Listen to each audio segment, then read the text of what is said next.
Assalamualaikum warahmatullahi wabarakatuh. Jumpa lagi dengan channel saya. Apa kabar teman-teman semua? Mudah-mudahan selalu diberikan kesehatan. Amin. Sebelum lanjut, saya ucapkan terima kasih bagi teman-teman yang sudah mendukung channel saya, terutama yang sudah subscribe. Mudah-mudahan kedepannya channel saya lebih update lagi dalam menyampaikan berita, dan mudah-mudahan pula ini bermanfaat bagi teman-teman semua. Di video kali ini lanjut dari video sebelumnya, bahwa apakah Redport itu akan menepati janjinya, yaitu akan membuka keran withdraw di tanggal 17. Karena kemarin saya agak sibuk dan tidak memungkinkan untuk membuat konten, jadi hari ini saya akan menyampaikan hal tersebut. Dan ternyata bukan kabar gembira yang didapat dari Redport, dan ini justru kabar duka. Apa beritanya? Nah, ini akan saya tampilkan, meskipun ini agak kecil ya, hurufnya kurang terbaca.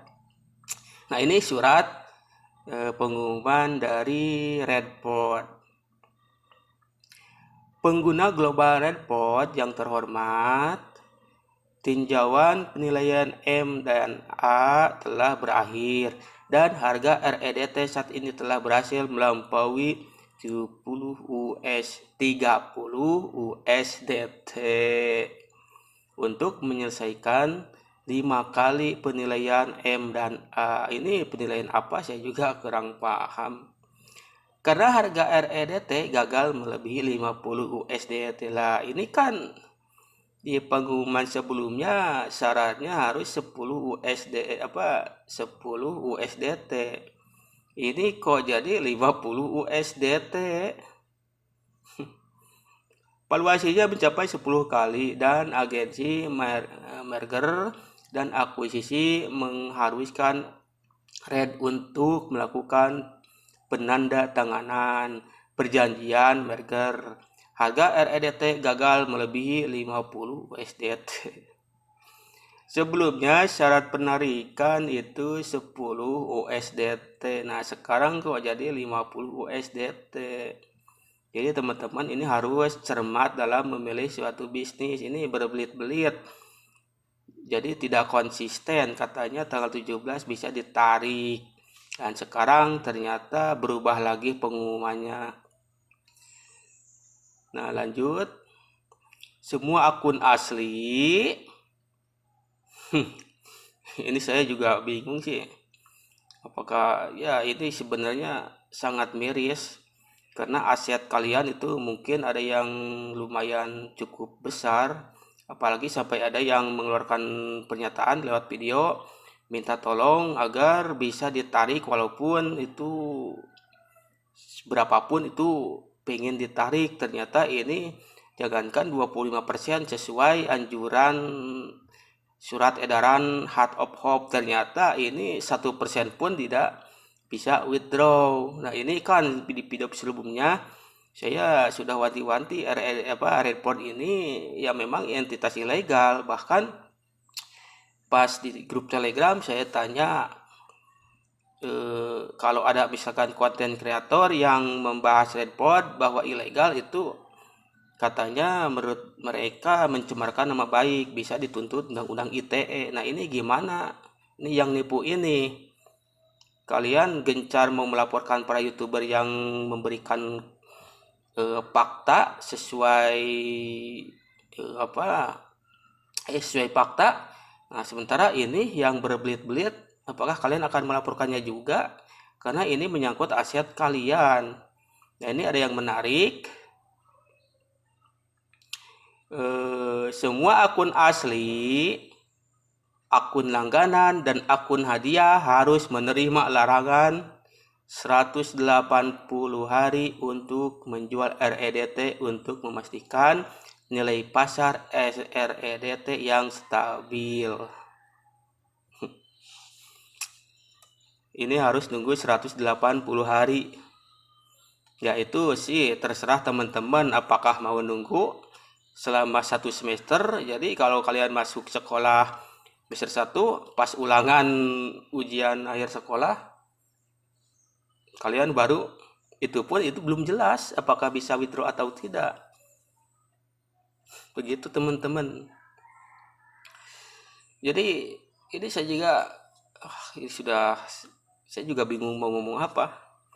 Di video sebelumnya saya pertama membahas report itu fix report scam, tidak bisa withdraw.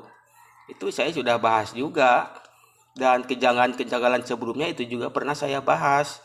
Misal kalian deposit USDT ternyata tanpa sepengetahuan pengguna langsung ke REDT, itu diperdagangkan, diperjualbelikan tanpa sepengetahuan pengguna. Itu juga sudah janggal, tapi masih saja ada yang membela, dan itu katanya kalian harus taat terhadap kebijakan perusahaan. Tapi ya kebijakan yang kayak gini dulu, kalau seperti ini ya justru merugikan kalian.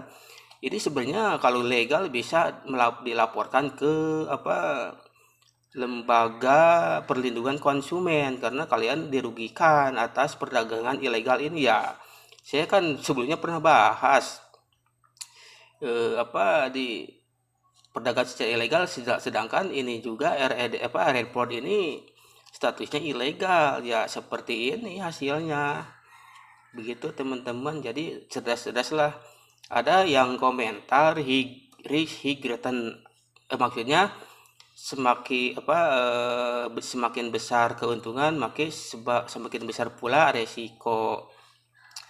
Jadi harus bisa memahami juga ya teman-teman. Kalau ada yang bilang semakin besar keuntungan semakin besar risiko, ya yang kayak gimana dulu.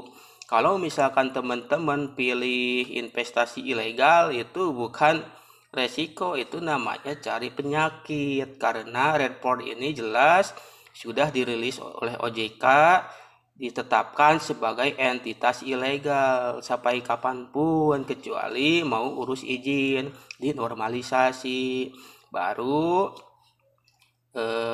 itu bisa dinormalisasi dan mendapatkan sertifikat legalitas dari pihak terkait. Nah, kalau report ini urusannya Bapepti, silahkan urus izin ke Bapepti gitu.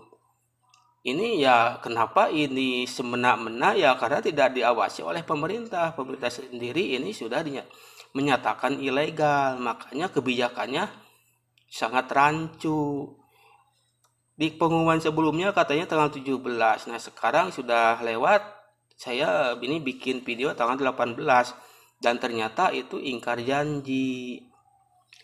Kalaupun kalian menunggu 180 hari, itu pun belum tentu bisa withdraw, teman-teman. Ya, jadi harus cerdas-cerdas dalam memilih bisnis. Dari awal ini sudah janggal. Begitu. Nah, ini lanjut. Platform Redport mengusulkan kepada institusi bahwa kinerja dan volume perdagangan likuiditas memenuhi persyaratan untuk rilis awal perjanjian bersyarat. Ini nomor 1, pertukaran report menjamin nilai pasar yang stabil dari REDT. Yang berikutnya, kinerja operasi bursa meningkat 20% setiap bulan. Volume perdagangan pertukaran 24 jam meningkat sebesar 20% setiap bulan. Nomor 4, berdasarkan 3 poin pertama dari perjanjian, untuk mendorong pengguna report untuk memenuhi persyaratan taruhan kinerja bursa dan volume perdagangan likuiditas keseluruhan. Institusi setuju bahwa semua pengguna report dapat menggunakan rabat perdagangan harian untuk melepaskan setara red sebelumnya. Jadi saya tidak baca semua ya teman-teman ya, karena pada intinya harus menunggu 180 hari. Dan saya baca juga di grup Telegram bahwa dibuka kembali deposit dan profit. Ini juga masalah belum selesai, ini udah buka lagi. Ya, mari game Ponzi ya seperti ini teman-teman ya, jangan heran. Dan yang kalian merasa dirugikan, silahkan kalian bisa menuntut secara perdata ke leader-leader kalian. Ini gimana, ini penyelesaiannya mau gimana, apakah mau perdata atau pidana. Kalau perdata silahkan, harus ada perjanjian, harus mengganti uang kalian, karena jelas ini penipuan. Harus nunggu 180 hari. Ini member sih pengennya balik modal juga, itu sudah alhamdulillah. Ini sebenarnya yang tuntutan dari para member, ada yang cukuplah balik modal juga gak apa-apa, gak perlu buat bonus besar-besar tapi tidak bisa cair, ya betul begitu. Jadi cukup sekian informasi dari saya. Jadi intinya REDT di tanggal 17 tidak bisa dijual dan nunggu lagi 180 hari. Bagi teman-teman yang mau bersabar silahkan, itu hak teman-teman. Tapi kalau yang tidak sabar, ini adalah jelas penipuan. Cukup sekian sebelum ditutup. Kalau kalian suka dengan informasi saya, langsung saja subscribe, like, and comment. Ditutup. Assalamualaikum warahmatullahi wabarakatuh. Salam cerdas.